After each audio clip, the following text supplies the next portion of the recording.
Kasih karunia dan damai sejahtera Allah Bapa kita dan anaknya Tuhan Yesus Kristus menyertai saudara. Amin.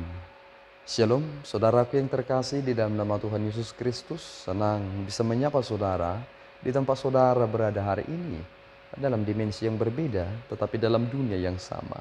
Sebagai insan yang diciptakan untuk Tuhan, sebelum kita melakukan rangkaian aktivitas kita pada hari ini, marilah kita mengawalinya dengan mendengarkan firman Tuhan. Shalom, salam sejahtera buat kita semua.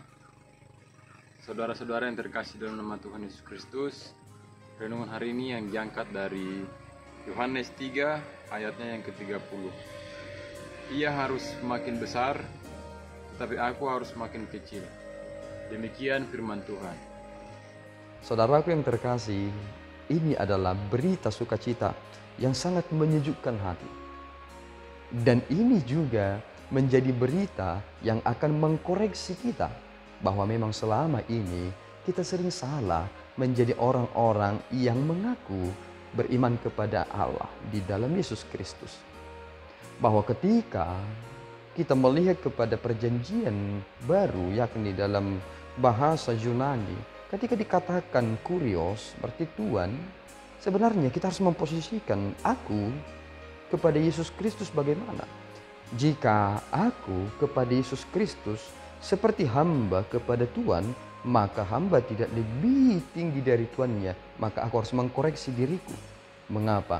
Coba kita memperhatikan bagaimana kita berdoa selama ini. Sering sekali kita berdoa kepada Tuhan bukan untuk menyerahkan diri kita sepenuhnya, tetapi malahan kita menyuruh Dia seperti security yang harus menjaga kita.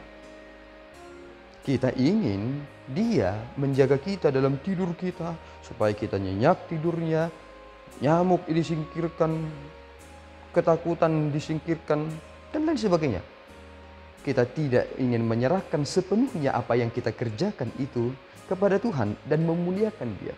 Lihatlah bagaimana cara Yohanes tetap pada panggilannya sebagai orang yang mendahului Yesus, tetapi yang meninggikan Yesus Kristus.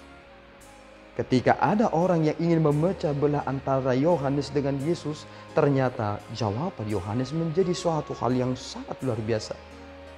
Berbeda sekali dengan diri kita. Ketika ada orang berkata, mengapa dia sekarang mengerjakan ini, dulunya kamu mengerjakan ini. Jika saudara berkata, memang tidak beres itu, sanalah kekacauan itu sedang terjadi.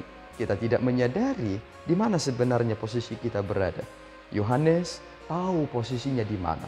Sehingga ia berkata, ia harus semakin besar, tetapi aku harus semakin kecil. Dalam tugas pelayanan itu, ini yang terpenting. Tuhan harus semakin dimuliakan dan aku harus semakin merendahkan hati. Tetapi banyak orang merasa dirinya sudah hebat dengan apa yang ia kerjakan.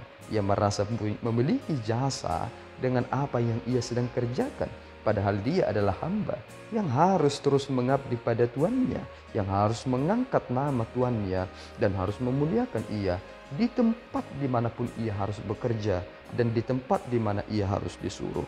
Oleh karena itu saudaraku yang terkasih di dalam nama Tuhan Yesus Kristus, jadilah bagian dari sahabat itu. Sahabat akan terus mendorong. Sahabat tidak akan menjatuhkan. Karena saudara adalah bagian dari kerajaan surga itu. Saudara sama seperti Yohanes menjadi sahabat. Jika itu kita bisa mengerti, maka kita akan bekerja lebih banyak lagi demi kemuliaan Tuhan. Mari, izinkan hal ini bisa mengkoreksi diri saudara sehingga kita tahu, aku bekerja supaya Tuhan semakin dimuliakan. Tuhan Yesus memberkati. Kita berdoa. Ya Tuhan, kami bersyukur atas berkat-Mu. Terima kasih Bapa atas firman yang boleh kami dengarkan hari ini. Engkau telah mengajari kami lewat hamba-Mu Yohanes yang memberikan jawaban yang inilah sebenarnya harus kami lakukan. Terima kasih Tuhan, Engkau mengizinkan kami mengerjakan banyak hal. Tetapi kami harus sadar bahwa Engkau hanya menitipkan itu. Dan namamu-lah, Engkaulah yang harus kami muliakan dan tinggikan. Terpuji Engkau Bapa atas semua yang telah kami terima itu. Terima Tuhan pujian kami ini. Dalam Yesus kami telah berdoa dan mengucap syukur. Anugerah Tuhan kita Yesus Kristus, kasih setia Allah Bapa, dan persekutuan Roh Kudus menyertai saudara. Amin. Tuhan Yesus memberkati.